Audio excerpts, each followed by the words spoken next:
Olá minha amiga, olá meu amigo, como é que vocês estão? Bem-vindos a mais um episódio onde estudamos a Revista Espírita. Estamos no número 2, começando hoje o número 2 desta revista, de 1858. Vamos começar o mês de fevereiro, que tem o título Diferentes Ordens de Espíritos. E se você já estudou comigo o Livro dos Espíritos, o Livro dos Médiuns, você vai ver que tem muita coisa aqui que não é diferente, não é estranho, né?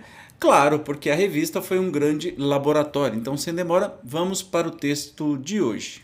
Um ponto capital na doutrina espírita é o das diferenças que existem entre os espíritos, sob o duplo ponto de vista intelectual e moral. Seu ensino, a esse respeito, jamais variou. Não menos importante, porém, é saber que eles não pertencem eternamente à mesma ordem e que, em consequência, essas ordens não constituem espécies distintas. São diferentes graus de desenvolvimento. Os espíritos seguem a marcha progressiva da natureza. Os das ordens inferiores são ainda imperfeitos, depois de depurados, atingem as ordens superiores, avançam na hierarquia à medida que adquirem qualidades, experiência e conhecimentos que lhes faltam. No berço, a criança não se assemelha ao que será na idade madura, entretanto, é sempre o mesmo ser. A classificação dos espíritos baseia-se no grau de adiantamento deles nas qualidades que já adquiriram e nas imperfeições de que terão ainda de despojar-se. Esta classificação, aliás, nada tem de absoluta, apenas no seu conjunto cada categoria apresenta caráter definido. De um grau a outro a transição é insensível e, nos limites extremos, os matizes se apagam, como nos reinos da natureza, nas cores do arco-íris ou, também, como nos diferentes períodos da vida do homem. Podem, pois, formar-se maior ou menor número de classes, conforme o ponto de vista de onde se considere a questão.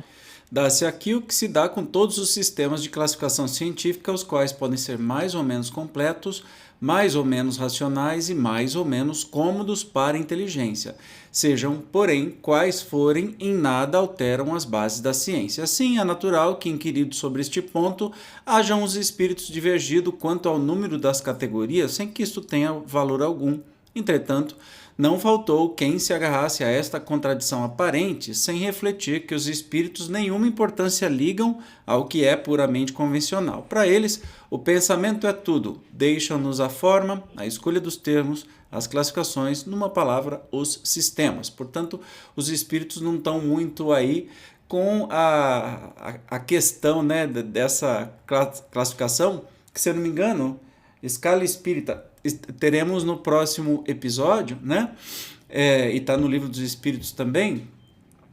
Os espíritos não se importam muito se tem todas as graduações dessa escala, porque é uma coisa muito subjetiva, né? É algo que Kardec fez justamente para ele poder classificar, tornar de uma maneira didática, né, a questão. Eu esqueci de mostrar para vocês, ó, estamos começando o mês de fevereiro, tá? Número 2, ou seja, é o segunda edição dessa revista espírita do ano de fevereiro de 1858, tá?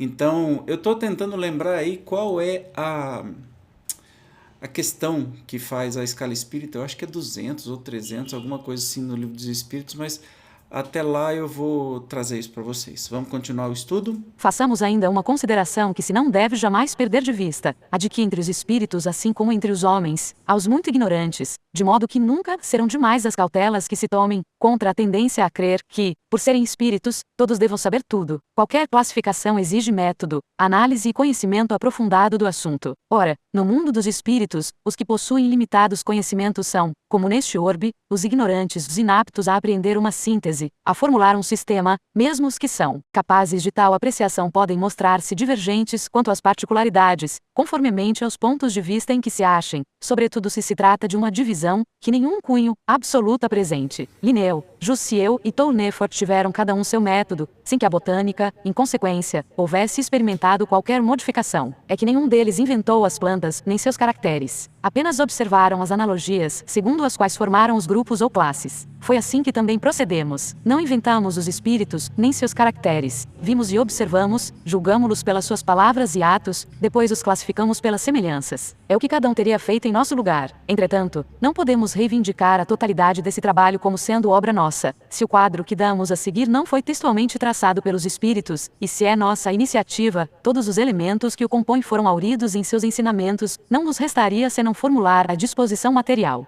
Bom, eu vi a escala espírita está na questão número 100, né? E aí vai falar mais detalhadamente sobre isso.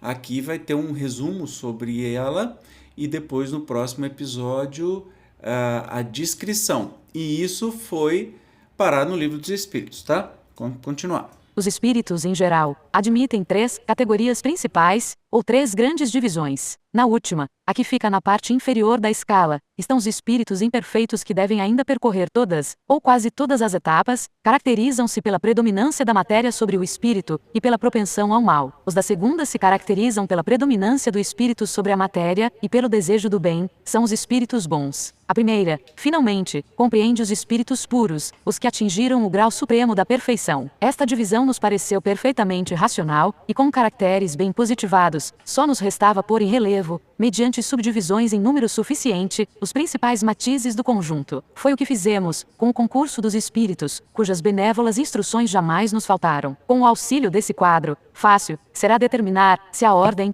assim como o grau de superioridade ou de inferioridade dos que podem entrar em relação conosco, e por conseguinte, o grau de confiança ou de estima que merecem. Além disso, interessa-nos pessoalmente porque, como pertencemos, por nossa alma, ao mundo espírita, no qual reentraremos ao deixar nosso invólucro mortal, ele nos mostra o que nos resta fazer para chegarmos à perfeição e ao bem supremo. Faremos, todavia, notar que os espíritos não ficam pertencendo, exclusivamente, a tal ou tal classe, sendo sempre gradual o progresso deles e muitas vezes mais acentuado num sentido do que em outro. Pode acontecer que muitos reúnam em si os caracteres de várias categorias, o que seus atos e linguagem tornam possível apreciar.